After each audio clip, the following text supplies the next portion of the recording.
Fala galera, sejam bem-vindos a mais um podcast da TB Esportes. Hoje o nosso convidado, todos os nossos convidados são sempre muito especiais, mas hoje é um convidado da casa. Você que já assiste os nossos vídeos na TB TV, já viu esse rostinho em algum vídeo, em algum momento. Estamos hoje com Luciano Jorge de Jesus, professor, membro do Observatório da Discriminação Racial. E vou te falar, eu já vou dar um spoiler aqui, vai ser um dos melhores papos que esse podcast já viu, porque eu tive que dar play no garoto, porque a gente já estava numa resenha muito boa aqui. Então, Luciano, detalhe, tá? Tá hoje jogando em posição diferente. Era sempre aquele que dava assistência, hoje virou um falso 9, hoje está jogando na frente, hoje é ele quem vai finalizar. Meu amigo, seja muito bem-vindo, é uma honra ter você aqui com a gente. Pô, obrigado, mano. Que nem eu sempre falo quando a gente está apresentando o Papo Reto, né? Bom dia, boa tarde, boa noite. Na internet não tem hora, então é isso. Aquilo que eu sempre falo, você pode estar assistindo esse vídeo agora numa poça d'água no ano de 2000 e não sei quanto. Tipo, e abrir o YouTube e ver minha cara na poça d'água, vai saber, Não, né? não duvido. Ó, É, já vou dar um spoiler para a galera e até explicar um pouquinho dos bastidores. O Luciano é o apresentador do nosso Papo Reto. E eu sempre sou o que acompanha as gravações. Eu nunca apareço, mas estou sempre acompanhando. E é incrível vê-lo apresentar, vê-lo. E assim, eu estou com um desafio aqui também, né? Eu estou tendo que entrevistar o apresentador. Cara, uns pepinos que eu não preciso arrumar, que eu acabo arrumando. Luciano, vamos fazer o seguinte, para as pessoas, caso alguém não te conheça, conta um pouquinho para a gente quem é o Luciano, o que você faz, se é professor, explica aí um pouquinho de quem é esse cara de quem eu sou fã. pô, pô, irmão, é recíproco, cara. É, Eu sou professor da rede pública do estado de Minas Gerais, dou aula vinculado ao estado e à prefeitura de Belo Horizonte, né? Então, sou professor da rede pública do estado, né? Que é um lugar desafiador, né, para a gente sempre estar, porque geralmente, não só pelas questões que todo mundo já sabe, né, de materialidade e tal, são um desafio muito grande, mas também é, tentando também preservar pela coisa pública, né, cara? Tipo, o público é algo que acho que a gente tem que zelar sempre, cara. Assim, é algo muito importante. Eu sou formado em Educação Física, né, pela Universidade Federal de Minas Gerais, e hoje sou mestrando também pela UFMG. No caso, eu estou vinculado ao programa de pós-graduação dos Estudos sobre Lazer, né, que é um programa de pós-graduação interdisciplinar, né? Estou lá estudando, estou agora no momento de escrita da dissertação, né, que é uma espécie de trabalho final que a gente sempre faz. Eu estou estudando Lima Barreto e futebol, né? Lima Barreto foi talvez ele tenha sido um dos escritores, um dos primeiros escritores a tentar retratar a vida de pessoas comuns, né, Uhum. daí, entre pessoas negras, suburbanas. E aí as pessoas, nossa, então você está estudando ele, nossa, então deve ter coisas, né, tipo, enaltecendo futebol, né? Nossa, que legal. Não, muito pelo contrário. Lima Barreto era um grande crítico do futebol, porque o futebol não chega ao Brasil com a marca que a gente conhece hoje, né? Sim. De um esporte popular, de um esporte vinculado às classes populares, de um esporte vinculado à comunidade negra, né? O futebol ele é marcado pelos códigos da Europa. E o Lima é um grande crítico do que ele vai chamar de bovarismo, mas não só isso, né? Ele chama de bovarismo essa tentativa de uma pessoa tentar ser o que ela não é, vamos dizer assim. Sim. É óbvio que isso aí é muito mais amplo, muito mais complexo do que isso, né? Mas ele está inspirado num escritor francês chamado Gustave Flaubert, para ele poder. O livro chama Madame Bovary. Mas, enfim, isso é papo para outro dia. Outra vez a gente aborda isso um pouco mais. É, eu estou vinculado ao observatório desde o ano de. Como agregado. como tipo amigo e tal, desde o primeiro dia que eu conheci o Marcelo, que foi em 2017, né? Eu Uhum. conheci o Marcelo nessa época. Nós fizemos uma fala juntos, eu, Marcelo, Mara Evaristo, ela é professora da rede da Prefeitura de Belo Horizonte e de uma família muito importante aqui em Belo Horizonte, né, que é a família Evaristo, né? Ela é irmã da Macaé Evaristo, que hoje é ministra dos Direitos Humanos do governo federal atual, e ela é prima da Conceição Evaristo, né? E Mara é uma figura muito importante na educação da cidade de Belo Horizonte, eu diria que do Uhum. estado também, né? E também estava nessa fala, além dela, estava o Marcelo Carvalho e estava o meu amigo querido, que é o Felipe Vinícius, de Paula Abrantes, que ele é professor também, só que ele está vinculado ao Instituto Federal de Bambuí, né? Ele também ele estudou futebol, mas ele estava vinculado à várzea, né? Ele sempre estudou a várzea. Sim. É, e ele foi estudar futebol amador e tal. Um cara brilhante, né? Fez o mestrado e o doutorado lá no Lazer também, mas vinculado a um outro campo, né? Ele já estava já mais ligado ao campo da antropologia e da sociologia, buscando dar outros sentidos que são diferentes daquele que eu tento dar, né? Em linhas gerais, é porque eu gosto de estudar gente morta. Eles não podem voltar e falar assim: não, não falei isso. Não, não passa por nenhum tipo de comitê, sacou? Não precisa, as minhas fontes estão aqui e tal. Mas é algo. Brincadeiras à parte, é porque a história foi algo que sempre me cativou e tal. E aí eu conheci o Marcelo nessa época, né, numa fala sobre futebol,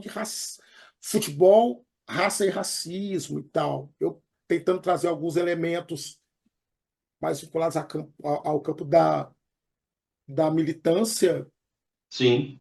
porque eu já tinha estudado, eu fiz uma especialização em Brasília, que é uma especialização de gestão de políticas públicas em raça e gênero, pela Universidade Federal Universidade de Brasília, lá na Uhum. UNB. É porque eu embolei aqui, porque eu me lembrei da data, né? Isso foi em 2016, 15, 16.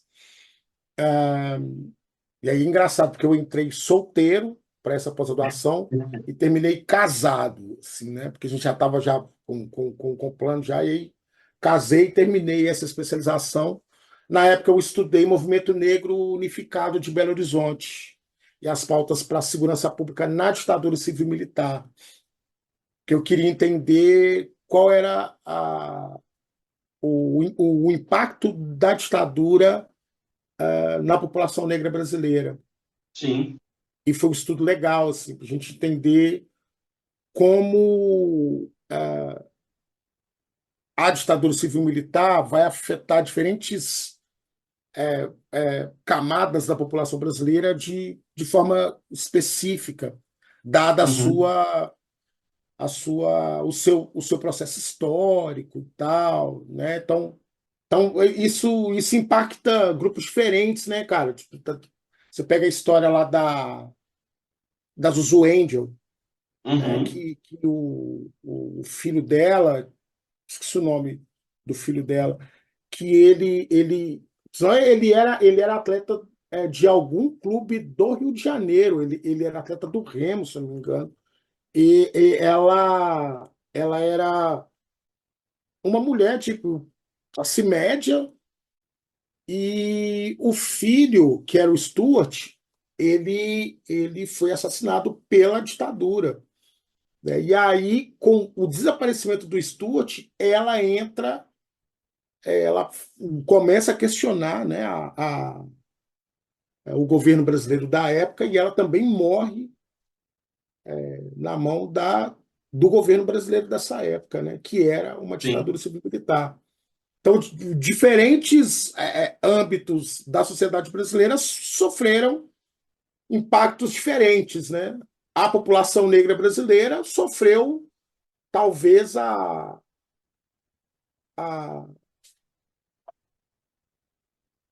não, e aí, assim, eu não estou querendo dizer que tem maior ou menor, melhor ou Sim, pior, né? sim, Mas talvez tenha sofrido com o material mais bruto da ditadura, que é lidar com a máquina de morte, né?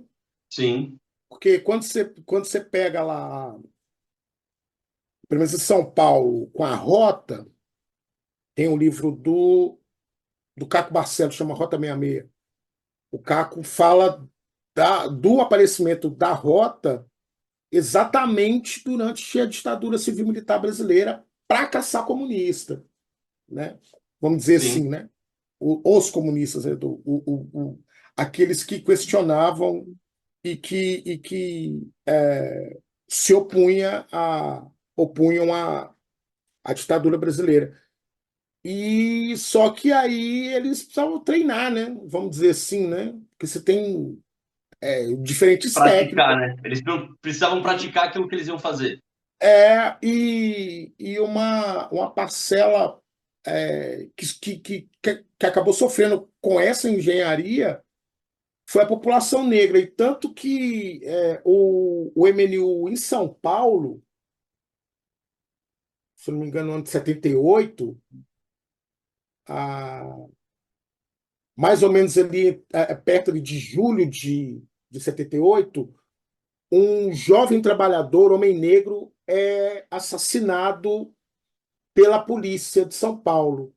E aí é nesse momento que surge o movimento negro unificado contra a discriminação racial. Então a sigla Tá, era maior. Aí dessa surge o MNU. E aí o MNU surge como questionamento à violência policial. E aí aqui em Belo Horizonte é a mesma coisa, né? Aqui em Belo Horizonte, a partir da morte de um cara chamado Bolão, ele foi assassinado pela polícia daqui, já organizado, né, a partir também das reflexões do pessoal de São Paulo, a militância dá conta de se organizar e ser e compreender a necessidade de um movimento unificado, né? Parecido, né, com aquelas bases dos movimentos clássicos, que era o movimento sindical, né, movimentos feministas e tal. sim. E aí é, eu estudo isso para tentar entender como raça e racismo se constroem nessa época. Para daí, terminando esse trabalho, que foi um trabalho muito legal de escrever, deu um trabalho do cão, mas foi muito gostoso escrever. Eu já estava vinculado, já, tipo, dando contribuição para escolas, Uhum. alguns amigos e tal. E aí, quando foi nesse ano, eu lembro que era acho que chamava temas polêmicos, algo assim. O pessoal do GFUT, que é o grupo de estudo sobre futebol e torcida, me chama para fazer uma fala sobre futebol e racismo, que aí foi essa que eu conheci o Marcelo. Acho que foi em 17. Quando Sim. foi 18, aí a gente está junto de novo, já no Futebol nas Gerais, para fazer uma fala sobre futebol e racismo também. Nessa feita, foi um professor da Universidade de Viçosa, que eu sempre foge o nome dele, que é um cara legal pra caramba, que, se eu não me engano, ele também estudou Lima Barreto. Ele era é, vinculado à Faculdade de Letras, lá em Viçosa, e o Marcelo. E, na época, o Felipe fez a mediação também. E aí eu já fiz uma fala com outro tipo de viés. Eu já trouxe Uhum. já a leitura acadêmica. E uma das questões que eu falava era da necessidade de se racializar as leituras sobre o futebol no Brasil. Porque o que que acontece com o futebol no Brasil? O futebol no Brasil sofreu uma influência muito grande de um livro. O livro é. Cadê? Ah, ele está aqui. Que é esse aqui, O Negro do Futebol Brasileiro. Esse livro ele é seminal para os estudos sobre futebol no Brasil. O que que é o negro do futebol brasileiro? Um cara que todo mundo já deve ter ouvido falar, chamado Mário Filho. Uhum. Mário Filho, ele é irmão do Nelson Rodrigues, jornalista pernambucano e tal. E esse cara, ele é importante, inclusive, para o entendimento, né, para o formato de jornal, para a ideia que, inclusive, surge é, com essa ideia de você ter separações entre seções, né? Ah, seção de esporte, seção Sim, sim. cidade e tal. Então, ele é o cara que ele ajuda, vamos dizer assim, a inventar esse jeito de fazer jornalismo esportivo. O Luciano, só para a gente até situar as pessoas. Imagino que é Uhum. o Mário Filho que dá o nome ao estádio do Maracanã. É o Mário Filho que dá nome ao estádio do Maracanã. Porque o Mário Filho ele é Talvez muito para as pessoas importante. entenderem o tamanho dele, né? É, isso. O Mário Filho é muito importante para a construção do estádio do Maracanã, onde foi. Porque tem alguns trabalhos, né, que eu vou falar sobre isso. Tinham dois projetos. Um projeto era para que ele fosse feito, se eu não me engano, em Jacarepaguá, o estádio mais longe, né? E que ele ia agregar as classes mais abastadas da cidade, né? E tinha um projeto que foi o projeto vencedor, que era de construir ali onde está o estádio Maracanã, né? Para quem não é do Rio de Janeiro, para quem não conhece a cidade, o estádio do Maracanã ele está situado, ele está no meio, assim, exatamente no meio entre Vila Isabel, que é Uhum. onde o Martinho da Vila nasceu, e também o Noel Rosa, Vila Isabel, a UERJ Maracanã também está ali, e o Morro da Mangueira, né? O Morro da Mangueira também está ali. E aí, em alguma medida, o projeto racial brasileiro, que ainda vigora em alguma medida, ele aí já é a minha hipótese, né? Porque eu não sei se tem estudo sobre isso, não sei se já puxaram esse debate para esse lugar, assim.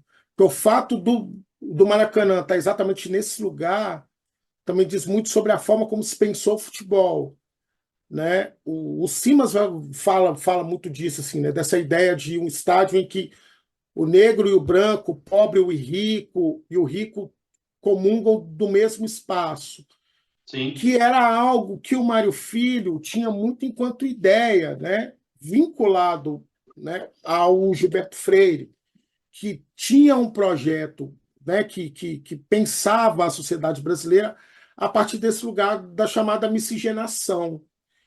E da miscigenação como um dado natural, vamos dizer assim, Uhum. como sendo o melhor do país.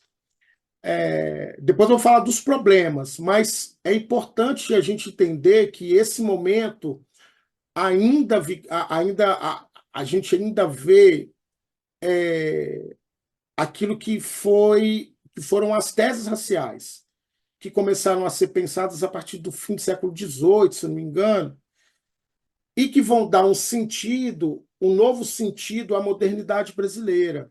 Então, a modernidade brasileira, né, a República Brasileira nasce em alguma medida vinculada um pouco a essas ideias. É lógico que aqui no Brasil vai ganhar novos sentidos, que era a ideia de hierarquização racial, de Sim. que o branco ele está vinculado ao europeu, então ele é pensado como aquele a ser copiado, aquele a ser idealizado, e o negro e o índio, né, eu estou aqui usando os termos usados na época, tá, gente? Só para vocês entenderem. vão ser as outras duas raízes do Brasil que vão dar sentido esse cadinho de cultura chamado Brasil. Sim, E isso, na época, era visto como um problema. Tanto que, à época, a gente tem, no fim do século XIX, o quê? A gente tem a lei de terras primeiro, depois a gente tem, se eu não me engano, a lei que vai proibir o tráfico negreiro, e aí depois a gente vai ter o ventre livre, que vai, né, determinar que quem nasce no Estado brasileiro não é mais considerado como escravizado, né, já nasce liberto, e finalmente a abolição da escravidão, né, e é um passo imenso. E aí depois ainda é a lei de imigração, que vai vigorar no Brasil, com a chegada de mais europeus para cá. E isso é muito interessante porque essa lei ela vai também proibir ou vai limitar a entrada de quem não fosse europeu. Então, os sim, europeus tinham entrada livre e na lei é interessante porque diz assim, indígenas de origem africana e asiática vão ter sua entrada vinculada à, à permissão do Parlamento brasileiro, que era majoritariamente composta por senhores de terra. Então, eles é que determinariam quem ia entrar ou não. Tudo isso para dar sentido a um projeto de embranquecimento da população brasileira. sim, E aí, por que que eu estou dizendo isso? Porque o entendimento de miscigenação, ou o entendimento de que esse encontro de diferentes grupos era visto por uma parte da população brasileira como um problema. Para o Gilberto Freire e, consequentemente, para o Mário Filho, não, vai ser a solução. sim, sim, Esse vai ser o diferencial do povo brasileiro. É, E aí, nessa, o Mário Filho escreve O Negro no Futebol Brasileiro. E aí é interessante a gente pensar nisso, porque a gente vai entender um pouco como a sociedade brasileira e, consequentemente, o futebol brasileiro construiu uma ideia de que o corpo negro em movimento ele vai ser notado como um corpo naturalmente vinculado ao futebol. Porque isso não acontece do nada. Como eu disse, o futebol chega no Brasil como uma prática europeia. E depois ela sim, ganha sentido entre os negros, né? Só que esse lugar se torna como se fosse assim, aqui é o lugar em que o negro brasileiro, nesse jeito, né, no singular, é, vai mostrar ao que veio. Né? Tanto que tem um dos capítulos que chama Avesso do Preto.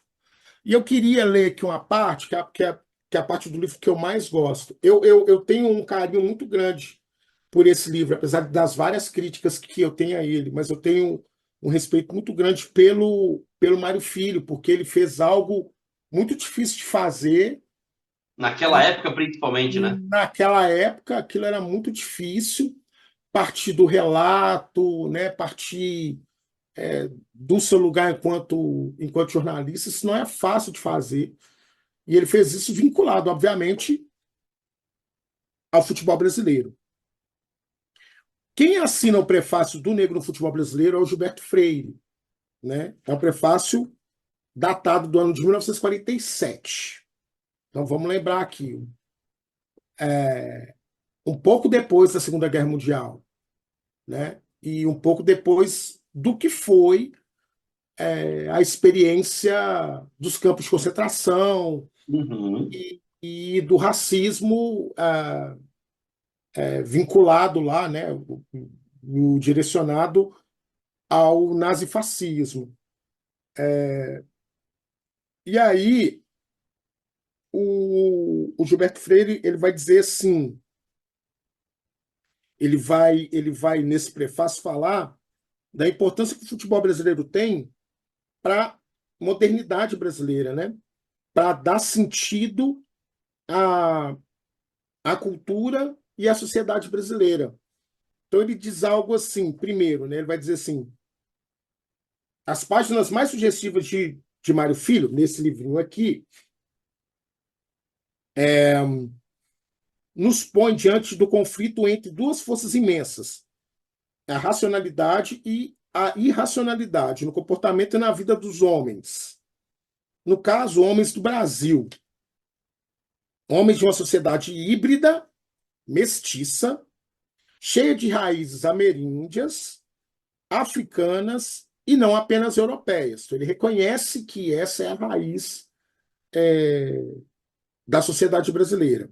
Perfeito. E repara, ele vai dizer que existiam forças irracionais e forças racionais, Perfeito. né? Antagônicas. E que o futebol ajuda a, segundo ele, sublimar, né? E aí eu fui entender, eu vi isso depois, que sublimação é um conceito freudiano e tal, e que o Gilberto Freire estudou Freud e tal. Mó louco. Muito louco isso. E aí, o que acontece? Ele vai dizer algo aqui muito interessante, que é o seguinte. Ele diz assim, isto quando essas energias e impulsos, que ele está dizendo que são irracionais e tal, em vez de assim se sublimarem ou se satisfazerem com os esportes, ou quase esportes, rurais dos dias de festas, dias comuns, dominantes no Brasil patriarcal. As cavalhadas, as corridas de bois, as caçadas, as pescas, as noites inteiras de samba e de dança extenuante, as largas caminhadas pelos sertões, as caças aos índios e aos negros fugidos, a fuga dos negros aos feitores ou a melancolia da rotina agrária dos engenhos e fazendas. Não se degradaram moral ou socialmente em proeza como as do cangaço ou nos rabos de arraia da capoeiragem. Que ele está querendo dizer aqui? Que o esporte ajudou a levar, a concentrar os impulsos, né, ou aquilo que não é racionalizável, em algo racional, que é a prática do esporte. E não em práticas como o rabo de arraia da capoeira. Ou seja, ele Sim, está dizendo que a capoeira é uma prática irracional e, por sim, conseguinte, violenta. Mas vamos sim. lá, porque aqui tem algo mais interessante ainda que eu gosto muito e que ajuda a gente a entender o que é o futebol brasileiro, ainda hoje. O futebol teria, numa sociedade como a brasileira, em grande parte formado por elementos primitivos em sua cultura. Lembra que ele falou das raízes indígenas e africanas, e europeias também, que ele vai considerar algumas delas também como primitivas. Uma importância toda especial que só agora vai sendo estudada sob critério sociológico ou parasociológico. É nessa época que começam os estudos sobre futebol, né? Sim, Quer dizer, segundo ele,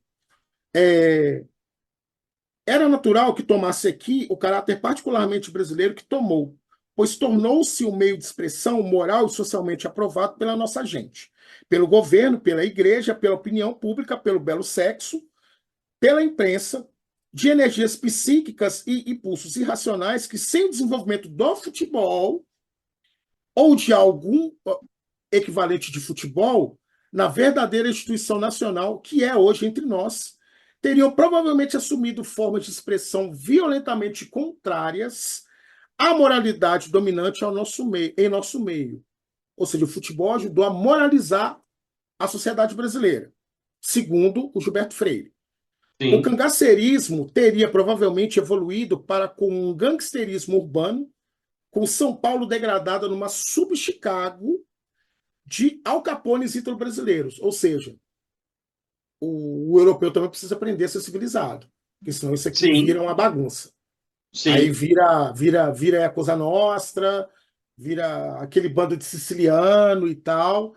E aí vale lembrar, né? O sul da Itália é tratado como o sul dos Estados Unidos. Então, isso é interessante porque a gente vai entender como o entendimento de raça ele é diferente de país em país, né? Os italianos vão tratar o sul, eu não sei como está hoje,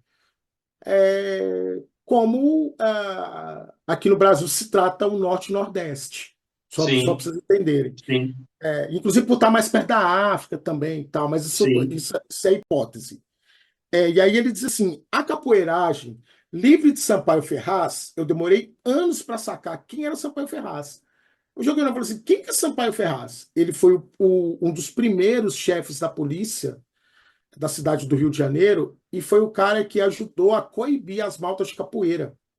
Hum, Então, ele foi o cara que perseguiu a capoeira no início do século XX, né? Então, quando a cidade do Rio de Janeiro estava se reformulando e tudo mais, as maltas eram, para o Estado brasileiro, um problema. E Sampaio Ferraz vem para poder dar conta disso. Então, olha lá, a capoeiragem, livre de Sampaio Ferraz, teria provavelmente voltado a enfrentar a polícia das cidades sob a forma de conflitos mais sérios que os antigos entre valentes dos morros e guardas civis das avenidas, agora asfaltadas. Então, olha só, onde chegou o progresso do asfalto, né? Chegou-se, conseguiu deixar esses capoeiras aí, ó. Fica no morro sim, aí. Tá. sim. E aí, ele diz depois, que essa parte é maravilhosa. Ele diz assim, ó: o samba teria conservado tão particularmente primitivo, africano, irracional, que suas modernas estilizações seriam desconhecidas com prejuízo para a nossa cultura e para o seu vigor híbrido. A malandragem também teria se conservado inteiramente um mal ou uma inconveniência. Por que eu estou falando isso? Porque o samba nessa época, inclusive, ele tem uma outra pegada. É, o samba, eu não sou estudioso de samba, mas lendo alguns estudos, ele estava mais próximo do machixe. Tá. Ele era um ritmo musical mais próximo do machixe. E o machixe foi muito perseguido, né? Dada a sua sensualidade e tal, dada principalmente a sua corporalidade e trabalho de quadril, que para os europeus era algo como imoral, Uhum. pecaminoso e por isso irracional. Então, por exemplo, com a chegada de novas estilizações, que também tem a ver com o próprio processo, aí já é a minha leitura, né, de resistência, porque os sambistas também vão olhar e vão pensar assim: olha, a gente precisa continuar, a gente precisa fazer isso sobreviver. Como? Buscando novas configurações, porque a gente está sendo Massacrado. perseguido, a gente está sendo massacrado. Do ponto de vista cultural. Sim.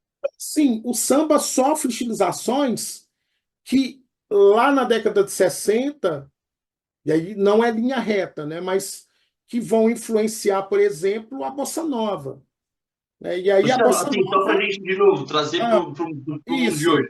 Poderíamos colocar o samba como funk é hoje?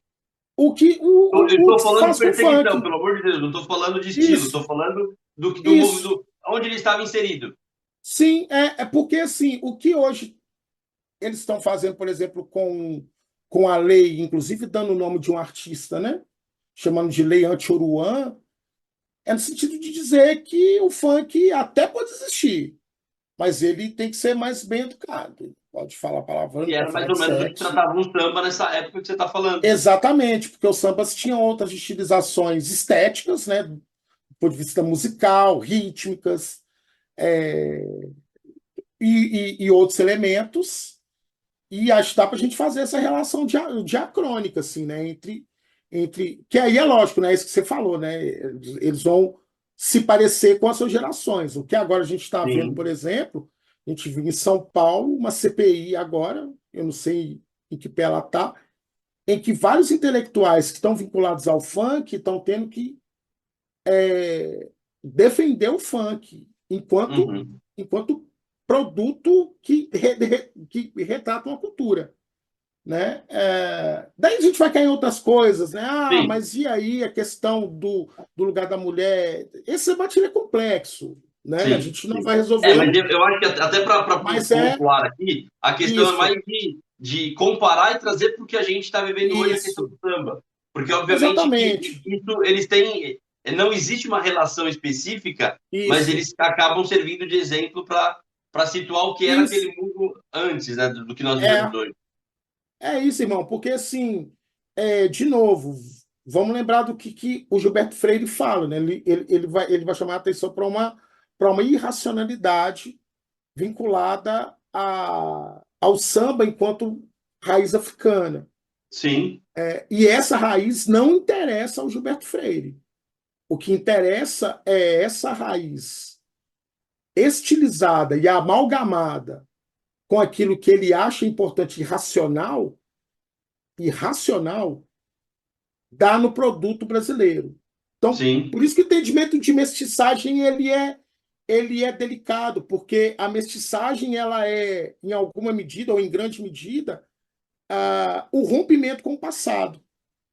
Porque sim, esse é o grande problema da sociedade brasileira, que a sociedade brasileira, ela é, quando a gente fala assim, a sociedade brasileira é uma sociedade que não sabe a sua história. Por quê? É porque ela é apartada do seu passado, né? Desde o processo de abolição da escravidão, ou eu diria que até antes, que a mas eu tenho essa hipótese, eu não sei, posso estar errado, de que a República Brasileira nasce a partir desse apartamento. Olha, olha você entendendo palavras, hein? Você que estava você entendeu? Apartamento, que é isso, são residências umas apartadas da outra. Tem uma, essa é minha, essa é sua, e ó, tem isso aqui, né?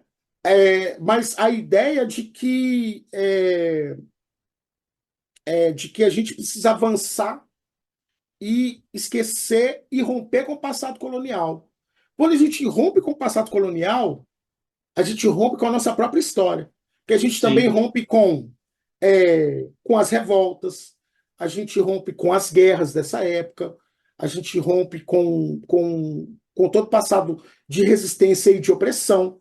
Então, o que foi feito, por exemplo, pelo dito homem mais inteligente do Brasil, pelo Rui Barbosa? O Rui Barbosa manda queimar vários e vários documentos da época que estavam vinculados à escravidão, né? Então, a gente não tem ideia, por exemplo, do que determinadas famílias brasileiras que ainda hoje estão aqui, de como elas viviam. Por quê? Porque a gente foi apartado desse passado. E a mestiçagem é esse lugar. Além disso, não só de apartar, mas de buscar um passado ideal, Sim. né? Então isso essa ideia que o Gilberto Freire traz, ela em alguma medida, ela está disputando o projeto de país com a que eu falei com vocês, né, que é dessa hierarquização social, e o projeto negro brasileiro, cara, a gente estava tentando sobreviver. E, obviamente, a gente tinha grupos, a gente já tinha movimentos, a Frente Negra Brasileira chegou a ser, inclusive, proibida e tal, Sim. né? Então, assim, a gente está ali vivendo um momento de rearticulação, de reorganização. O Abdias já está escrevendo, o Clóvis Moura já está escrevendo, o Guerreiro Ramos, eu acho que ele já está escrevendo essa época. Peraí, deixa eu ver aqui, porque senão eu vou falar bobagem. Mas acho que sim. O Abdias e o Clóvis Moura, eu sei que sim. Mas o Guerreiro Ramos, eu não sei. Porque o seu Abdias, ele é de 14, né? Então, essa época ele está, se eu não me engano, acho que já está já com o Teatro Experimental do Negro. Eu não tenho certeza. Seu Clóvis Moura também, que é um sociólogo, é, historiador, jornalista, ele é de 25, né?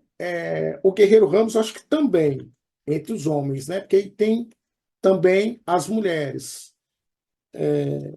que as mais importantes, as que a gente conhece mais, elas estão vinculadas ali ao fim da década de 60 e 70, como a Lélia, a Beatriz e tal, Guerreiro Ramos, Uhum. deixa eu ver, jogar aqui, sociólogo também e tal, ele é de 15, então eles são mais ou menos ali da mesma época, eles já estavam escrevendo, pensando ideias. E tem mais gente, porque tem gente vinculada a aquilo que já surgiu no fim do século anterior, que era a imprensa negra, né? A imprensa negra ela já era proeminente e já vinha tentando dar sentido ao seu projeto de país, que foi, obviamente, ignorado.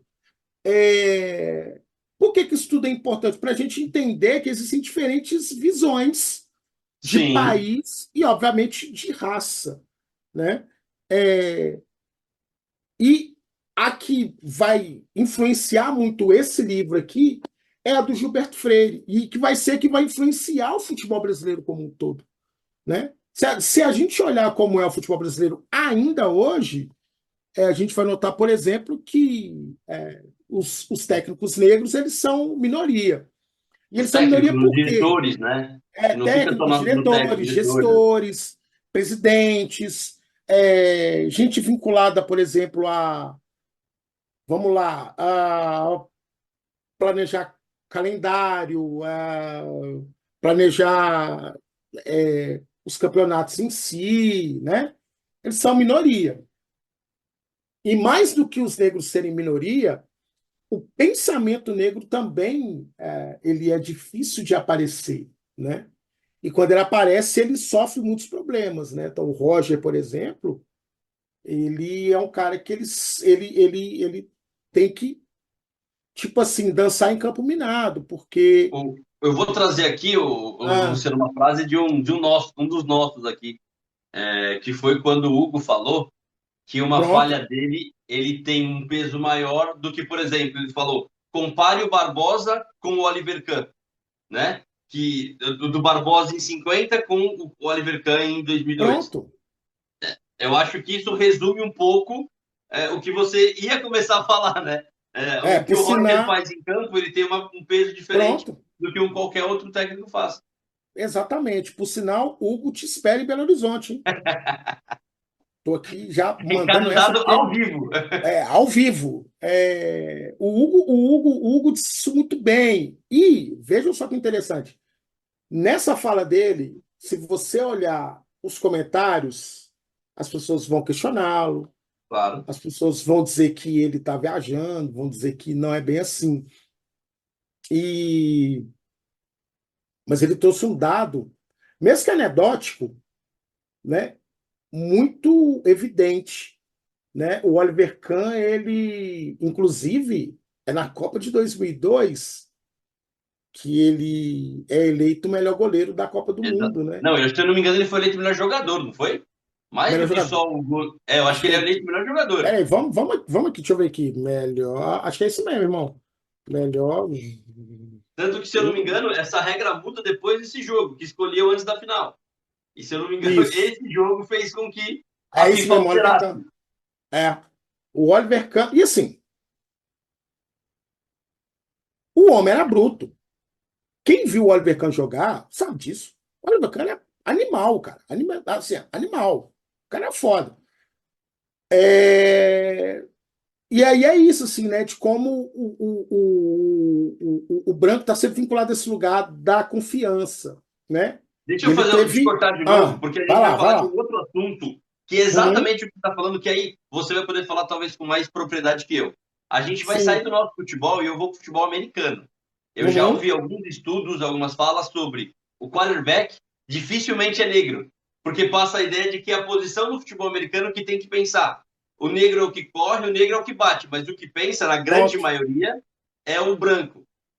E aí, não Irmão, acompanho tanto futebol americano, e talvez alguém, se puder, pode até me corrigir nisso. Mas, se eu não me engano, não temos muitos quarterbacks negros no futebol americano.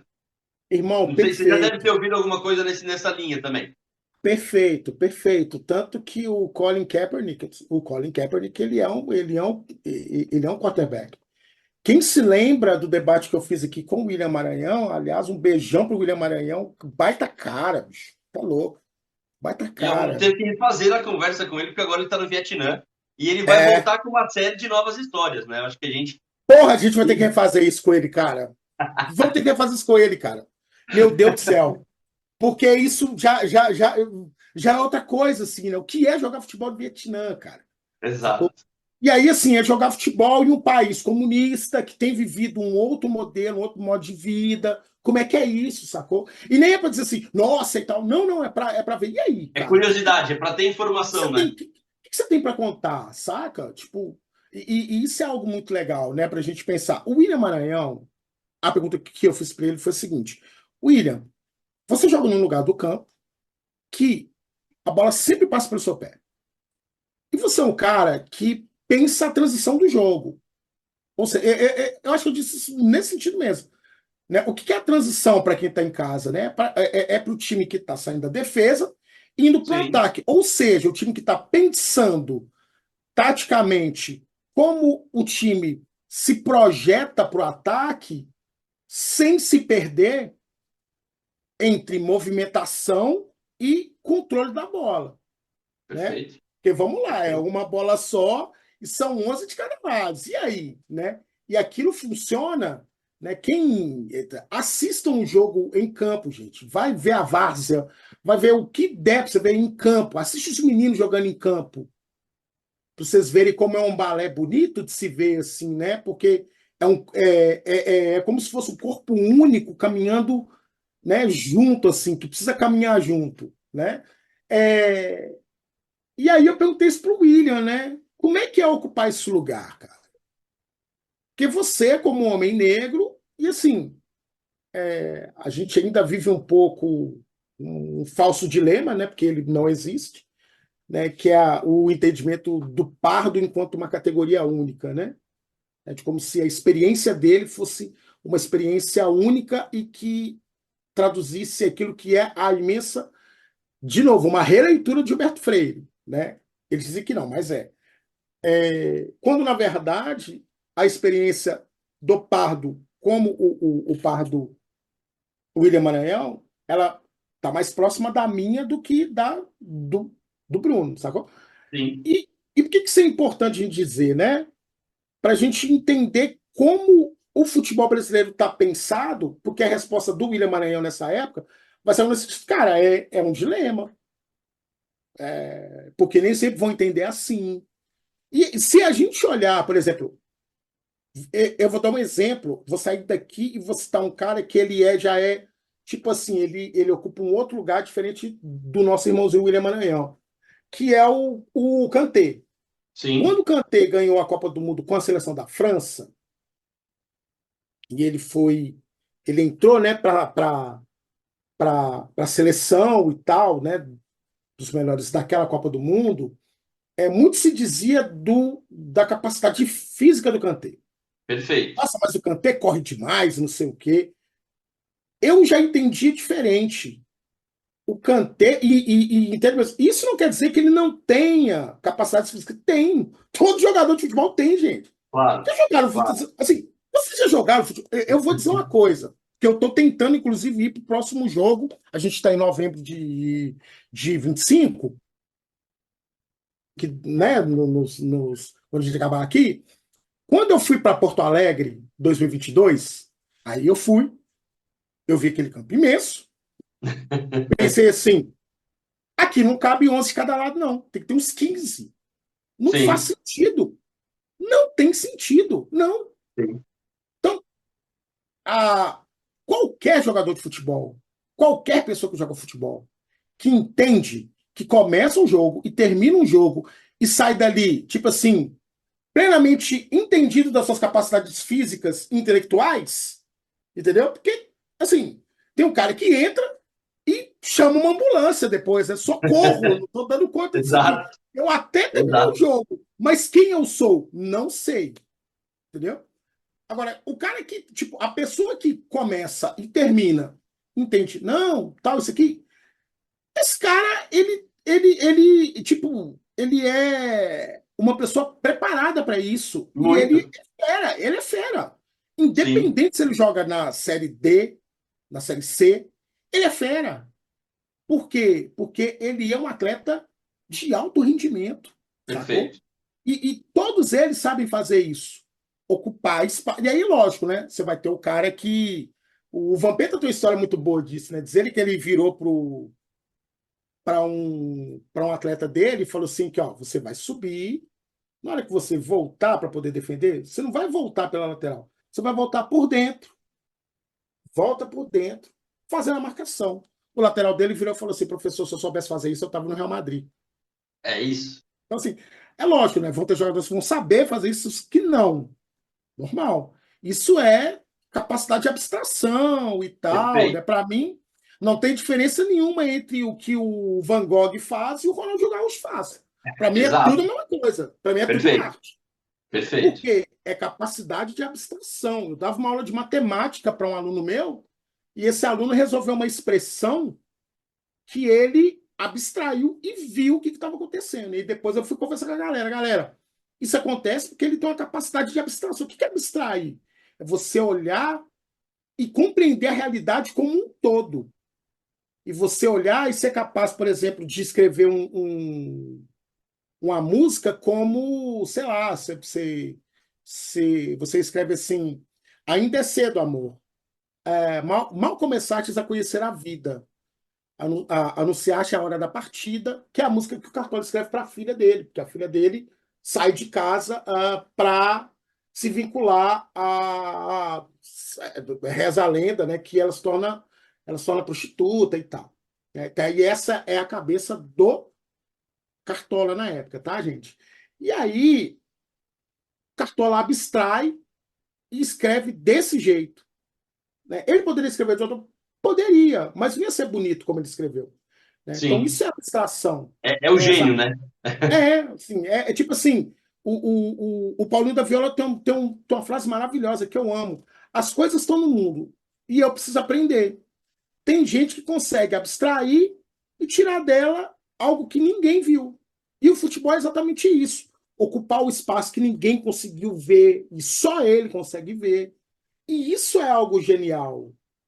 Mas isso, numa sociedade como a brasileira, que é uma sociedade ainda ancorada entre racionalidade e irracionalidade, não sei o que estou dizendo, está aqui, ó.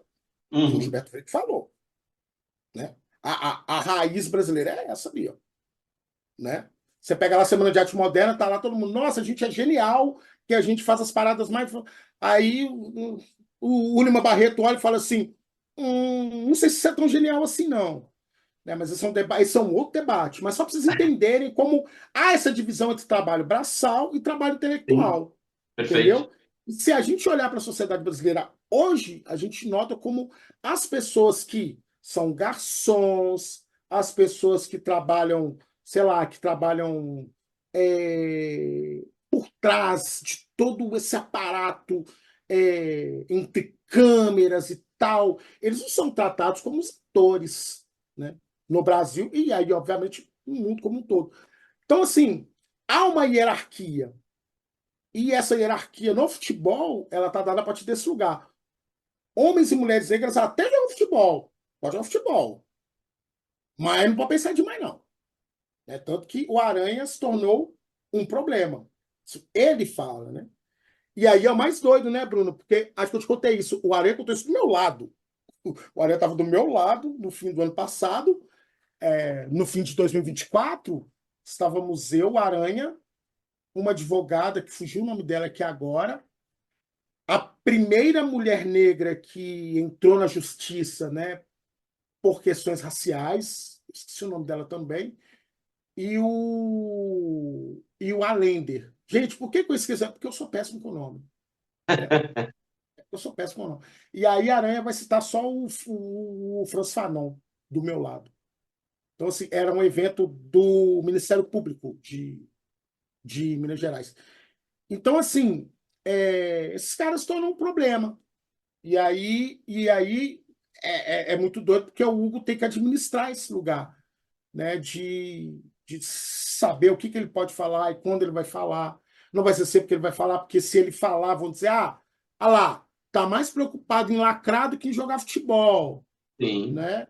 Tanto que na seleção brasileira, muita gente tomou aqueles gols que ele tomou contra a seleção japonesa como falhas. O cara desce uma bomba em cima dele. Ele falhou, pô, show, vai lá e defende, filho.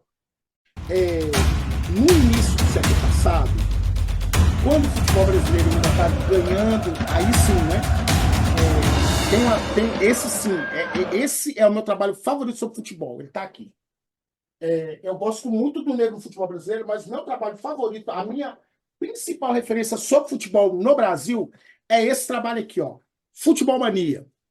É uma história social do Rio de Janeiro entre 1902 a 1938. É o trabalho do genial Leonardo Pereira, Leonardo Afonso de Miranda Pereira. Tô quase chamando esse cara para minha banca. Nossa, ver aqui. Não, mas enfim. Esse cara, ele escreveu um trabalho genial, cara, é um trabalho brilhante, é, em que pese ele não. Que eu acho que é uma escolha, e é uma escolha tranquila, porque é uma lente, tipo assim, quando você está pesquisando, você tem que recortar. Mas, apesar dele retratar o futebol suburbano, ele não faz esse recorte racial. Mas dá para entender que o recorte racial está ali, Sim. né? Ele não é central, mas ele está ali presente. E é um trabalho maravilhoso, porque o Leonardo Pereira, e aí eu acho que é uma lacuna, mas eu acho que é uma lacuna como todo trabalho tem, como o meu vai ter e tal. Sim. O Leonardo Pereira, ele escreveu esse livro, cara, e tem uma coisa que ele vai falar muito, é que o futebol se torna uma febre. É, tipo assim, o futebol vai virar uma mania mesmo, de fato. Aham, aham. Só vou falar disso. E aí rola o Sul-Americano de 19, e ele é o primeiro grande, para a cidade do Rio de Janeiro, ele é o primeiro grande evento de futebol que mobiliza a cidade. A seleção brasileira vence esse Sul-Americano, ganhando do Uruguai. Só que o Uruguai tinha um jogador que foi o primeiro. Assim, a seleção brasileira tinha o seu craque, que é o primeiro grande craque da seleção brasileira, que é Arthur Friedenreich, que ele é um homem negro. Ele é filho de um alemão, se não me engano. Ele é filho de um europeu com uma mulher negra. E o Friedenreich, ele é o primeiro ídolo. Só que o cara que fazia sucesso nessa época, pelo menos a partir, né, dos relatos que o Leonardo fala, era um cara chamado Gradim. Ele era um jogador de futebol negro, uruguaio, e o cara era louco. O cara jogava muito. O cara jogava muito. E aí começou a aparecer uma série de gradins no futebol brasileiro.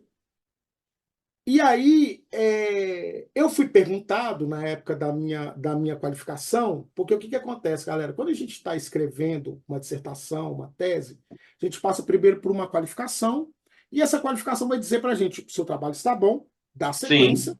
só vai. E aí, uma das pessoas da minha banca, que é uma das pessoas mais generosas que eu conheci na minha vida, é o professor Paul. O Paul, ele estuda futebol e política, e ele fala muito também sobre negros no futebol europeu. O cara é fera, ele é um professor francês. E o Paul me pergunta: Luciano, ele não fala nada sobre jogadores negros? E aí uma das coisas que eu achei é que eu não achei. Ou seja, há um silêncio em Lima Barreto sobre atletas negros. E aí eu tenho uma hipótese. A minha hipótese é que, para Lima Barreto, tanto faz como tanto fez. Porque, na Sim. verdade, nesse momento, o corpo negro é visto como um corpo que é um problema. Existem vários gradins. Nesse mesmo momento, no ano de. A gente teve o Sul-Americano em 19. Entre 19 e 20, Lima Barreto vai para o hospício. Ele é, ele é internado, foi uma compulsória. Ele bebe muito, Uhum. muito, toma um porre, E aí o irmão dele, o Carlindo, se eu não me engano, que era policial nessa época, leva ele para o hospital de alienados, né? Que é onde hoje está a UERJ Fundão, se eu não me engano. Acho que é do Fundão mesmo. E aí, o que acontece? Ele fica lá, internado, entre o fim de 19 e o início de 20. Ele entra em dezembro para sair em fevereiro, se eu não me engano. Nesse momento, então olha só, o Sul-Americano é em 19, hein? A Uhum. febre, coincidência ou não, a febre dessa época, com o Sul-Americano de 19, o Lima chega e olha para aquele hospício e diz algo sobre. Deixa eu ver se eu acho aqui, eu vou achar aqui. Ele diz algo sobre a presença do corpo negro é, nesse lugar, que é o seguinte. Aqui é só o primeiro capítulo. Peraí, deixa eu pegar aqui. Ah, não, aqui, é essa mesmo. Que é o seguinte, cara, ele vai falar sobre como essas pessoas vão ser notadas nesse lugar, né, no hospício.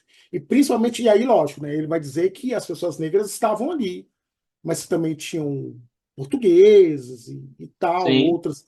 Tinham ali pessoas que, que cometeram feminicídio e tal, as pessoas estavam ali. E aí o Lima Barreto ele vai falar um pouco sobre, aqui achei exatamente o trecho, que é o seguinte: o Lima vai dizer assim, alguns não suportam roupa no corpo, às vezes, outras vezes em partes. Então, quando ele chegou no hospício, ele chegou com uma roupa, deram para ele uma roupa, inclusive, menor do que ele, e ele estava descalço. Ele achou um chinelo, limpou o chinelo e passou a usar chinelo.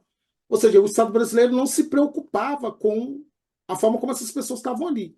Elas eram sim, tratadas como um problema e eram escondidas como problema. Vamos lembrar, se a sociedade brasileira está apartada do seu passado, ela também está apartada dos seus problemas. Porque o passado é um problema. O passado é um problema. É tipo casal quando briga. Aí pega, tipo, briga, pega a briga, joga ali, e depois vai ver, o cômodo está todo acumulado e já não consegue mais falar, né? E aí, o que acontece? O Lima diz assim, né? Na seção Pinel, num pátio que ficavam os mais insuportáveis, 10% deles andavam nus ou seminus. Esse pátio é a coisa mais horrível que se pode se imaginar, que se pode imaginar. Devido à pigmentação negra de uma grande parte dos doentes aí recolhidos, a imagem que se fica dele é que tudo é negro. O negro é a cor mais cortante, mais impressionante. E contemplando uma porção de corpos negros nus, faz ela que outras se ofusquem no nosso pensamento. É uma luz negra sobre as coisas, na suposição de que, sob essa luz, o nosso olhar pudesse ver alguma coisa. Aí é que há os berradores. Mas, como em toda parte, são só os seus gritos que enchem o ambiente. Eles são relativamente poucos. Então, ele está falando sobre como os negros são maioria nesse lugar. E eles sim, são tratados como um corpo. sim. Assim como uma série de gradins que aparecem exatamente nesse mesmo momento são um corpo para Lima Barreto. Aí aqui não importa o que eu penso. Aqui importa o que o meu interlocutor está dizendo. Lima Barreto está olhando para mim dizendo assim: olha, eu olho para esse hospício e vejo como um corpo. Eu faço, aí eu trago a minha hipótese. A minha hipótese é que Lima Barreto também tratava isso em relação à prática do futebol. Apesar dele não ter dito isso, ah, Sim, de eu não ter é algo achado que isso, ficou subentendido. mas eu acho que cabe essa relação de como o corpo negro passa a ser tratado na prática do futebol. Então, assim, é, é interessante a gente perceber isso, inclusive, quando a gente pensa em um cara como o Hugo, né? O Hugo era chamado de Neneca. Sim, Se você jogar o nome Neneca jogar goleiro, Neneca, goleiro, vão aparecer vários goleiros negros. Você tem o grande Neneca, que foi goleiro do. Eu nem sabia que ele tinha falecido. Neneca, que foi goleiro do América, goleiraço, goleiraço, goleiraço, goleiraço, jogou no América. E, mas também tem outros Nenecas, né? Que, tipo assim, jogaram e que eram todos notados da mesma forma. Então, o Hugo é Neneca, o Neneca, que jogou no América, o Anderson Soares da Silva também, Neneca, assim como outros, né? Assim como outros atletas. O Neneca do América era genial, assim, era um goleiraço. Assim como o Barbosa, né? Então, Sim. o pai do Silvio Almeida, ele virou Barbosinha. Ele virou Barbosinha por causa do Barbosa, né? E aí todos eles vão ser notados da mesma forma, né? Eles são notados da mesma forma entre serem todos eles a mesma coisa. Então, eu já tive todos os apelidos. Eu já fui Pelé, eu já fui Bernardo, eu já fui todos, todos. E muitos eu não era nem um pouco parecido. Outros, de fato, ela falou assim, nossa, cara, e parece mesmo. Tá? Tipo, nossa, tipo, eu lembro que eu era criança e o Paulo Isidoro que jogou no Atlético, eu era franzino, magrinho, e de fato lembrava, assim. Mas só que dá, o Paulo Isidoro aí. Ninguém sabia, o Luciano, não é Luciano, é. Você vira uma outra coisa. E aí você é combinado a ele, né? Então, assim, Quantos e quantos jogadores que estavam surgindo, agora não tanto para um pouco, mas era o Pelezinho. Quantos isso, jogadores jogavam a bola com a camisa 10? O Pelé, né? Não isso, pela isso. qualidade, mas talvez pela cor, né? E era um padrão que não existe mais tanto hoje, porque mudam-se os nomes, né? Mas é exatamente assim, A prática é a mesma. E exatamente ela a vai prática. ser, e ela vai ser tomada com naturalidade. Então, assim, por exemplo, Negueba, né? Quem se lembra do Negueba, que foi Sim, um menino da base do Flamengo, que surgiu à época muito bem, sim, muito bem, mas tem hoje vários Neguebas. o Vinícius Júnior foi chamado de Negueba, né? Em algum momento, assim, de uma forma de apelido ou de brincadeira, mas ele foi tratado como Neguebinha. Isso. E aí, assim, isso inclusive virava meio que uma marca negativa, assim, né? Porque o Negueba da base do Flamengo, que é o, se eu não me engano, olha só, para você ver como são as coisas, mas acho que é ele mesmo, que é o Guilherme Ferreira Pinto, né? Que ele foi jogador do Flamengo, ele mesmo. Ele depois ele foi notado como tipo assim, porque fala, esse aí, mas o Negueba aí, né, para poder notar esse cara como aquilo que a gente chama no futebol de foguete molhado. O que que é o foguete molhado, né? Ó, ele vai estourar e tal, na hora que você acender, ele não estoura. Ele é uma eterna promessa e tal. Sendo que o futebol, inclusive, tipo, é um mercado que ele é mais cruel do que o vestibular de medicina, que é o, que é Sim, o... Hoje a gente não usa, né, mais o termo vestibular, né? Hoje a gente tem o Enem, mas a concorrência é a mesma. Então, sim. assim, é, é interessante a gente notar essas questões que ainda vão estar presentes na minha fala, em alguma medida, inclusive, né, elas estão ali. Eu posso ainda reproduzir, do ponto de vista da expressão, que a gente é construído nesse lugar, e aí o exercício é sempre a gente pensar o que a gente está falando. É importante a gente refletir sobre a forma como o futebol brasileiro se constrói ainda hoje. A gente caminhou muito? Eu acho que sim, muito, muito, muito, Sim, muito. A gente caminhou demais. A gente caminhou demais.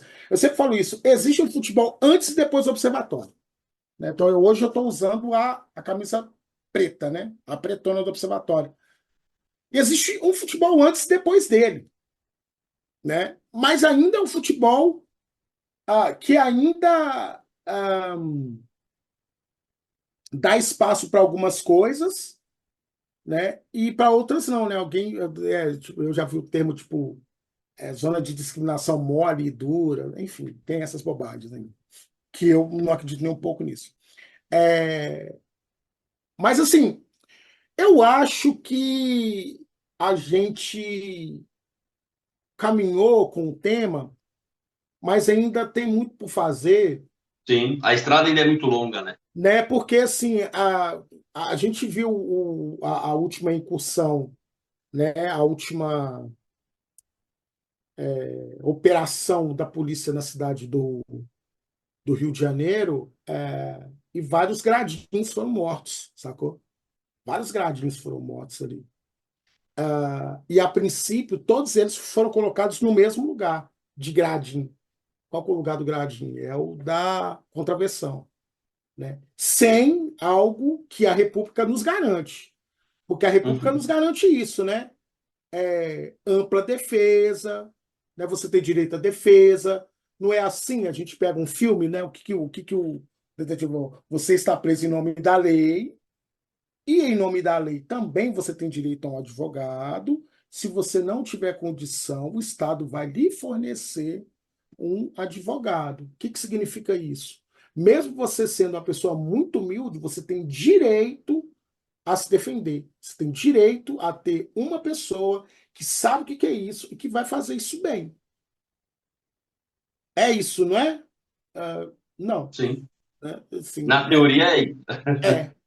né? Então, e aí é nessa que o Lima Barreto vai dizer, né, que a ideia de uma nação ela ainda é uma mentira, porque ela não consegue garantir, né? A ideia de república, ela é uma mentira porque ela não é para todos, porque a ampla defesa não é para todos, porque tem gente que morre, né?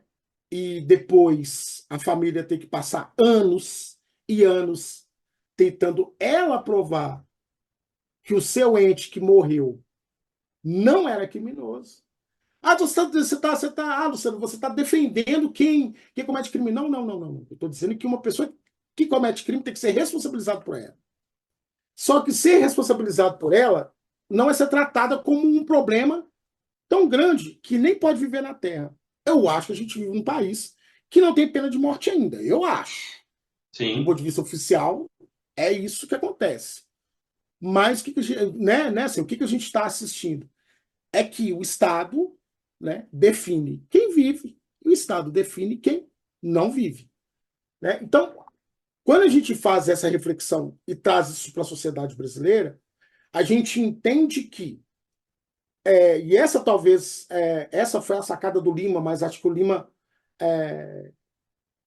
dando o spoiler da minha dissertação, que ainda nem está fechado, mas um spoiler que eu daria seria o seguinte: o Lima não conseguiu, ou não estava no horizonte dele, um processo de resistência negra pelo campo, né? Porque eu sou sim, produto do futebol brasileiro, né? Eu sim, vivo o futebol brasileiro.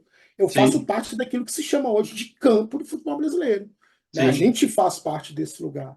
E existem diferentes vozes que vão tentar dar sentidos diferentes à prática do futebol.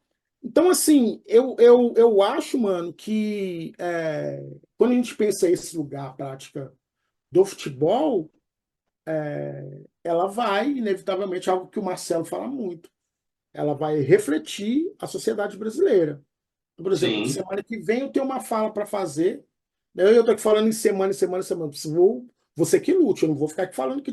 Não, são as coisas que eu tenho para fazer. A gente está em 2025. Você que está em Sim. 2040, saiba, né? Exato, Essa é a minha exato, vida no momento.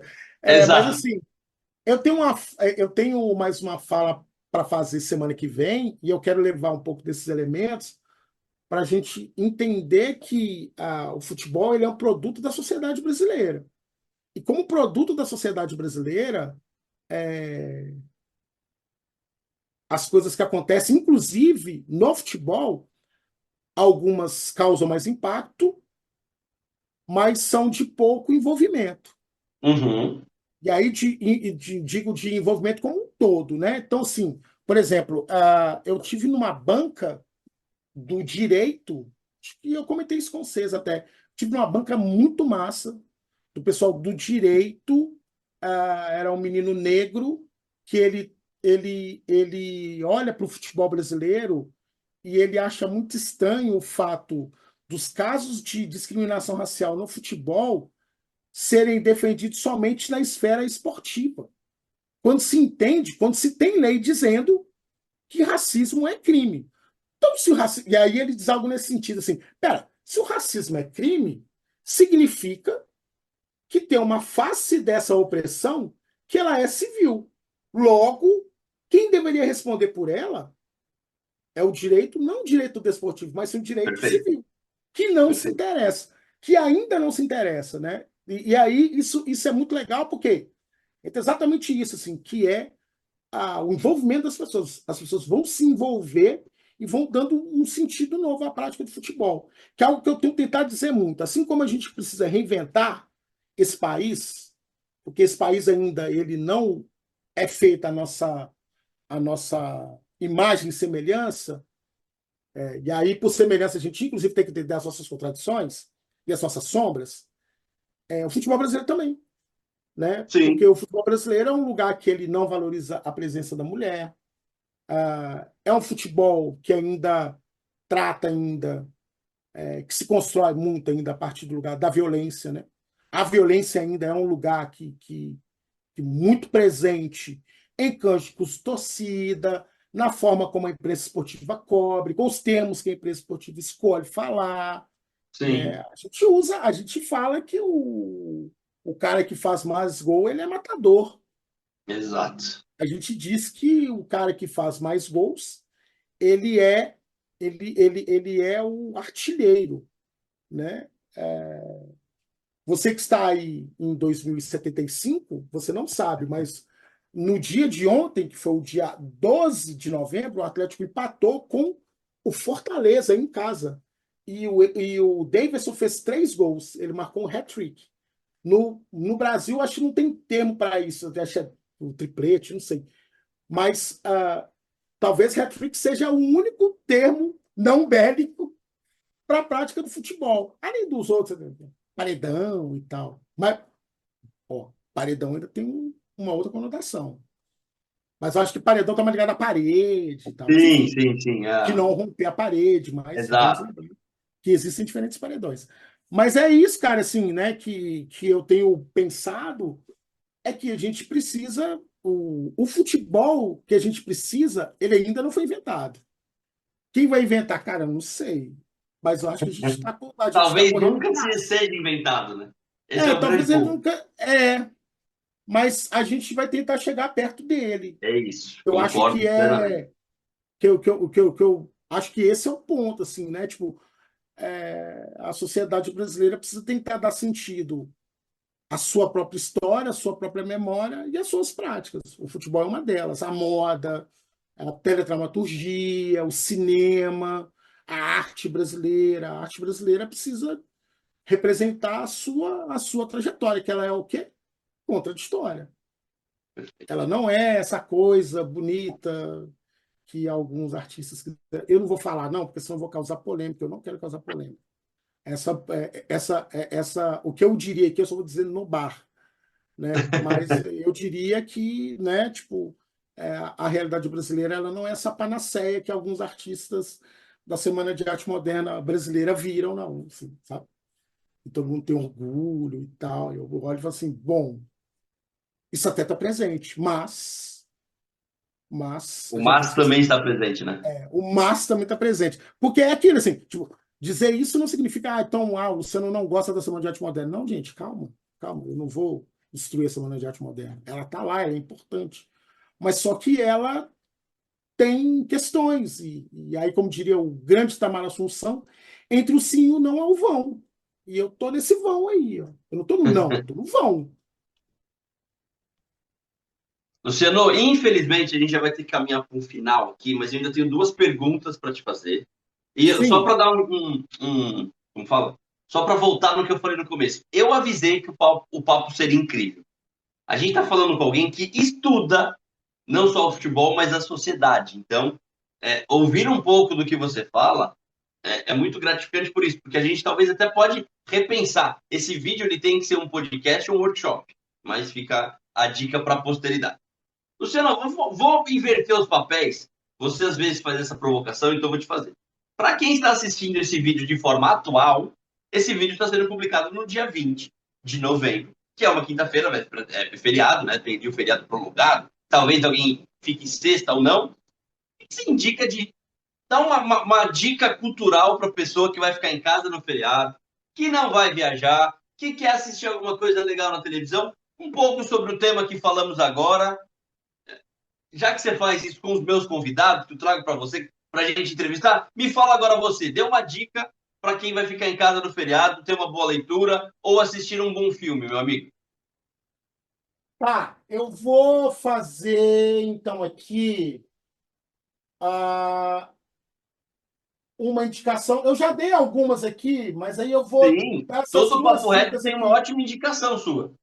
né? Então, assim, eu já dei essas duas indicações que eu acho que são importantes, assim, né?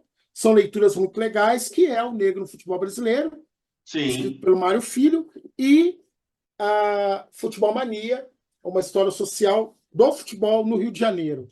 Primeira dica é esse livro aqui, que é o livro de um dos meus historiadores favoritos, que é um cara chamado José Murilo de Carvalho. Ele foi um desses caras que ajudou a gente a pensar o país. Esse livro se chama Os Bestializados. Ele vai falar sobre o Rio de Janeiro, né? O subtítulo dele é O Rio de Janeiro e a República que Não Foi.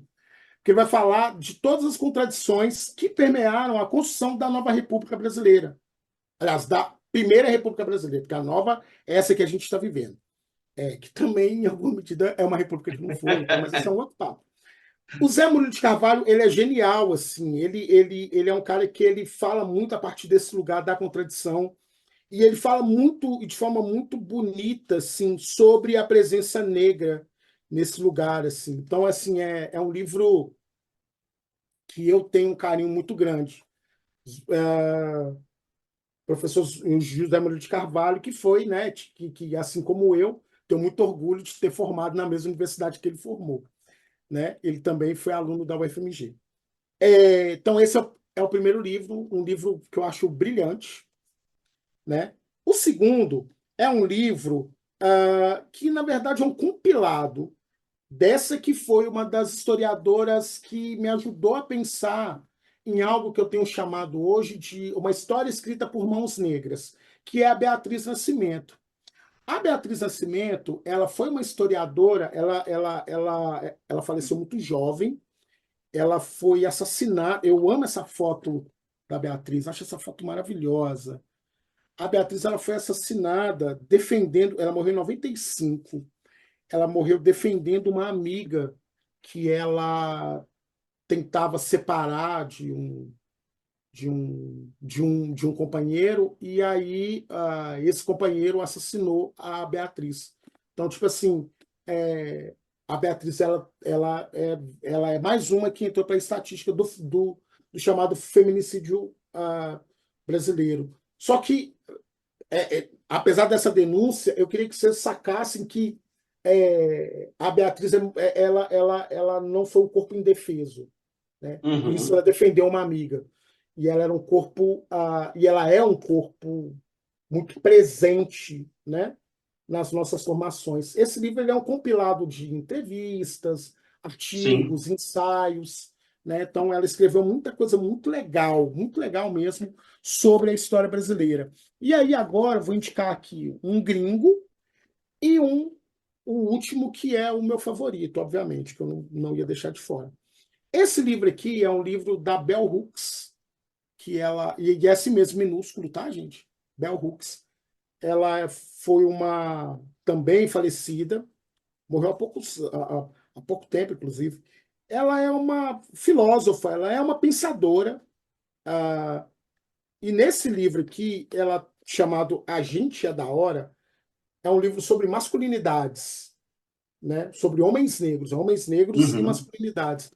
Eu sempre tive preguiça do debate brasileiro sobre masculinidades. Aqui eu sim. não vou me furtar em dizer isso, porque eu acho ele um debate moralista, Eu acho sim, ele um debate que sempre se colocou no lugar, que é o lugar da bússola moral, e muito distante da realidade, da experiência das pessoas, que é lidar com a contradição da vida. E a masculinidade, o debate sobre masculinidade brasileira, ainda para mim, está muito longe desse lugar, que aqui foi a primeira vez que eu encontrei um debate, né, feito sobre masculinidade num lugar, vamos dizer assim, crítico, mas ao mesmo tempo ah, acolhedor no sentido de, cara, senta aqui que a gente tem que conversar, sim, né? sim, Então, assim, esse livro aqui da Bell Hooks é, para mim, assim, primordial. Tem outros livros que falam sobre masculinidade? Deve ter. Eu não conheço, eu não fui apresentado, é por isso que eu estou dizendo isso, né? Vou perfeito. pedir desculpa? Não, não conheço. E, finalmente, vou dizer que desse que é meu camarada, desde o ano de 2020, 2019, que é Afonso Henriques de Lima Barreto, que é esse cara aqui nesse livro chamado Recordações do Escrivão Isaías Caminha, que é meu livro favorito do Lima Barreto, né? Se bem que tudo que ele escreve é genial, mas esse livro aqui, o Lima vai contar a história de um cara chamado Isaías Caminha, que esse cara, ele sai de uma cidade rural, de um lugar rural, próximo à cidade do Rio de Janeiro, para viver no Rio de Janeiro o sonho da República, o sonho da modernidade. Porque o Isaías Caminha, ele acha que a modernidade brasileira, ela e essa república, ela é feita para todos. E quando Isaías chega na cidade, ele descobre que não é bem assim, que não é a partir do seu esforço em que as coisas vão acontecer, mas a partir também do privilégio, do conchavo, né, de que o racismo vai se fazer presente, né, mas não só ele. Então, esse livro aqui, ele é, assim, para mim, ele é um livro, assim, primordial, assim, ele é um livro maravilhoso. Então, você que está aí no dia 20, você tem 4 dicas de leitura, além das outras 2 ali que eu dei, que são leituras muito interessantes para a gente entender um pouco sobre essa complexidade desse debate brasileiro sobre as questões raciais, mas também debates que não estão exatamente nesse lugar, que é o debate sobre gênero, debate sobre Sim, orientação sexual, sim, o debate sobre geração, sobre pertencimento territorial e geográfico, que é algo que é muito importante a gente tentar entender. Então eu deixo essas dicas aí. Não vou cara, indicar filme, não. incrível. Eu não vou indicar filme, não. Não, e assim, eu acho que fica uma coisa, Luciano, que eu acho que foi muito legal nesse papo, porque o observatório ele faz os movimentos que ele faz todas as ações, todos os monitoramentos que é feito por vocês, mas a nossa conversa mostrou que hoje isso tudo é embasado em muita literatura, é embasado em muito estudo. Pois é. Não é uma coisa que você pega e fala, ah, vou fazer tal. Não, Isso ele é é. uma coisa com conteúdo. E eu acho que esse papo ele mostra isso, mostra que o trabalho de vocês ele não está simplesmente em números, em quantas pessoas foram racistas em tal jogo, porque isso, infelizmente, tem todo jogo. A diferença é que nem todo jogo isso é visível, nem todo jogo vocês conseguem monitorar, nem todo jogo isso chega num Vinícius Júnior. Talvez isso fique no porteiro, que mal olhado ali, as pessoas olham, tratam ele diferente na hora de entrar no estádio. É tratado, talvez, na tia que estava limpando o banheiro e que a pessoa não falou um bom dia, um boa tarde, boa noite para ela naquele momento. Então, talvez, e aí posso estar muito errado com isso, por favor, me corrija. O racismo não é você chamar alguém de macaco ou não, é você não tratar aquela pessoa porque você acha que ela é inferior a você. Então, não é você É, simplesmente ofender alguém. Eu posso ser racista sem ofender ninguém. Então, eu sem acho que é dizer isso que nada. tem. Oi? Exatamente, Sem dizer exatamente. nada. Talvez a Sem dizer forma como nada. eu trato o porteiro ou a faxineira do estádio, eu estou sendo mais racista do que se eu estivesse ofendendo alguém. E eu acho que essa mensagem ela tem que ser passada também, né? Porque assim, por exemplo, eu tento fazer esse exercício, que é o de, por exemplo, cumprimentar as pessoas que estão prestando serviço Perfeito. para mim. Então, por Perfeito, exemplo, um motorista, eu vou entrar no ônibus, eu digo boa noite, que ali tem uma outra pessoa. Ela perfeito. pode, inclusive, não responder. Aí é outra coisa. Então, pô, ontem eu fui ao estádio, então eu passava ali pela catraca, olhava as pessoas que estavam ali fazendo trabalho. Oi, gente, boa noite, tudo bem? Então eu me lembro de uma oportunidade que foi muito marcante para mim, que foi num jogo do Cruzeiro. E foi engraçado porque isso foi no jogo do Cruzeiro, né? Eu fui no jogo do Cruzeiro, eu cheguei, tal, e, né, cheguei ali pelo hall principal ali do o hall de entrada ali do Mineirão e tal, e aí a pessoa, ó, chega aqui e tal, passa, pega pulseirinha, aquela coisa toda. Aí, moço, ó, nós vamos levar você ali pras, como é que fala aqueles negócios Camarotes, área VIP. pros camarotes, né? E aí chego ali no camarote, do lado de fora tinha, tinha uma menina negra, e aí eu olhei pra ela assim, porra, curti seu cabelo, cara. E aí, boa tarde, meu, curti seu cabelo. E aí, como é que você tá? Ela, pô, e aí e tal.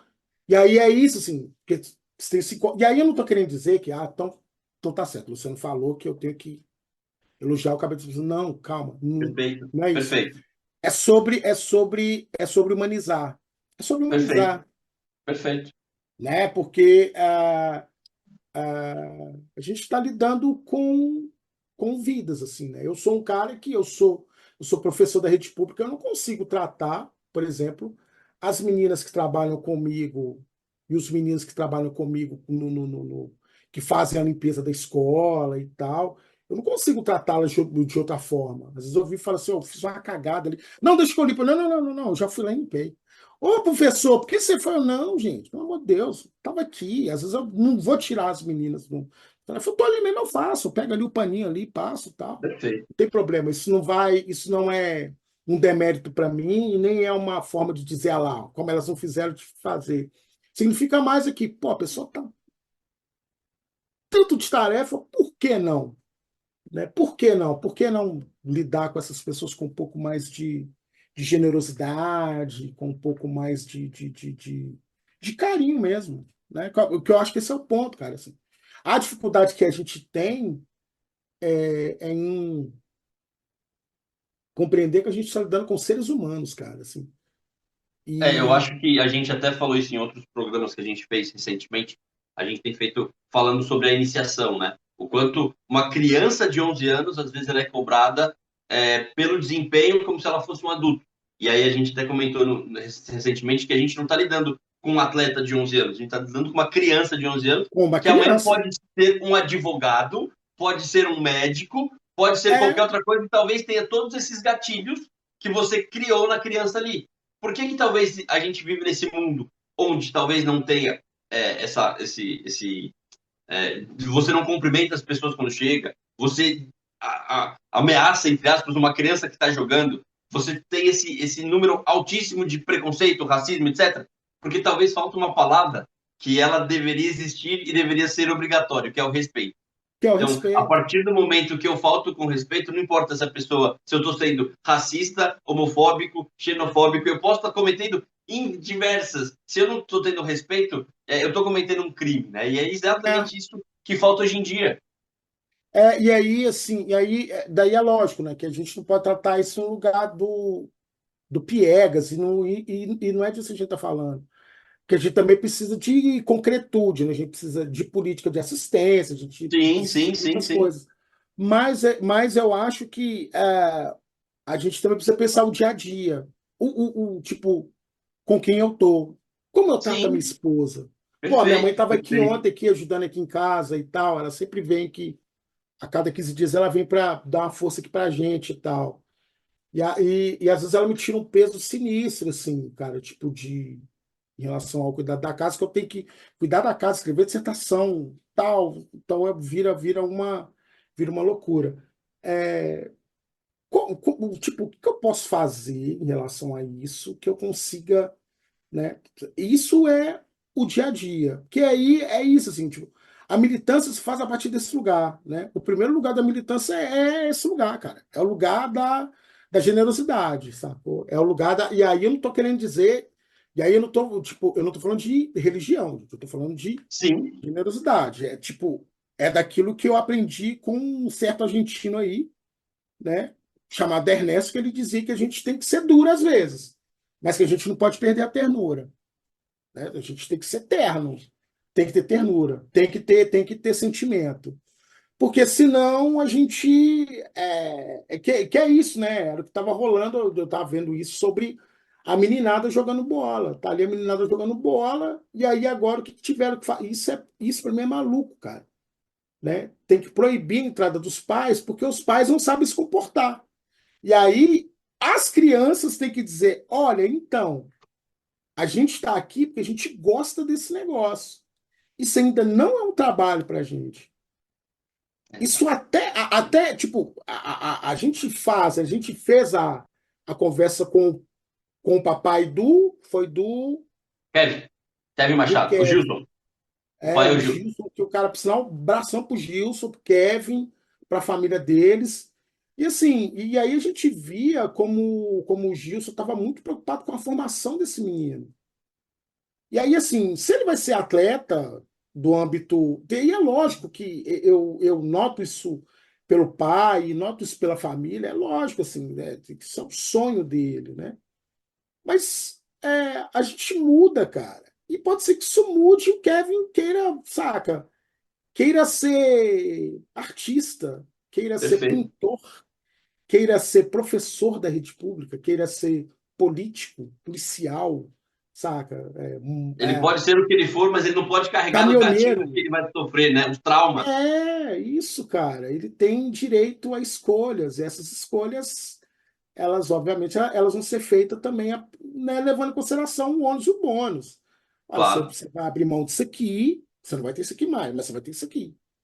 Né? E aí é isso, assim. Acho que esse é o ponto importante para a gente levar em consideração, assim. A gente pensar em como algo que um amigo meu muito querido, Luiz Nicásio, ele disse isso uma vez falou assim, cara, que mundo a gente vai deixar aí, hein, cara? E aí ele falou assim, cara, eu vou te corrigir, meu. Na verdade, é, que crianças, que jovens a gente vai deixar para esse mundo. E aí, Exatamente. depois que ele disse isso, eu falei, puta, verdade, né? Porque a gente precisa construir uma outra relação com esse mundo, né? Com a natureza, com o meio ambiente, com as pessoas, com o trabalho e tal. A gente vai ter que aprender. Como? Cara, eu tenho umas pistas, tenho pistas. Eu vou deixar elas aí. Quando eu não estiver mais aqui, alguma pessoa vai seguir a minha, a sua e outras pistas para tentar dar continuidade a algo que seja mais humano. A gente precisa de Perfeito. algo não mais humano, né? Porque, tipo, a feiura também, ela é algo. A feiura, sim, né? O trágico, o O grotesco erro, também né? O erro também é o humano, erro né? é humano, mas algo que faça sentido, algo que não seja violento, algo que não Mas também, seja. Luciano, que as pessoas, talvez, dependendo do erro, que elas saibam normalizar o erro. Porque talvez, eu acho que a É, cobrança existe no erro, né? A gente está claro que a gente não vamos colocar no mesmo, na mesma balança o erro e o crime, tá? São coisas isso, sim. diferentes, né? Eu acho que são Isso, coisas diferentes. Mas o erro, ele é humano e ele tem que ser normalizado. Que talvez o isso, erro hoje, se transforma o erro num crime. Às vezes, um erro isso. simples você transforma num crime. É, Eu acho que a balança, a divisão tem que estar aí, né? uma influenciadora que diz algo infeliz em uma rede social sobre uma cidade do Nordeste, ela precisa tomar um puxão de orelha. Sim, puxão de orelha Sim, é simbólico. Ela precisa ser repreendida, precisam dizer para ela que aquilo é errado. E ponto. exato. E aí, daqui para frente, o que fazer? A gente precisa refletir sobre outras coisas. A gente precisa refletir sobre consumo, né? Por que que eu pauto a minha experiência? Olha só que maluco. Por que que eu pauto a minha experiência na cidade pelo consumo? Não volto aqui mais porque essa cidade é uma bagunça, porque eu fui mal atendido nela. Mas, cara, essa foi a única coisa que você viveu na cidade? Eu sou neto da cidade de Recife, né? Então, assim, minha avó ainda mora lá, meu avô morou lá por anos e tal. A gente esteve lá agora há um pouco tempo. E eu vi uma cidade, infelizmente, descuidada. Uma parte da cidade muito descuidada. Mas uma parte da cidade muito descuidada, não porque as pessoas não gostam da cidade. As pessoas. Não porque tipo, as pessoas de Brasília é teimosa, são descuidadas, são mal educadas. É porque o poder público ignora essas pessoas.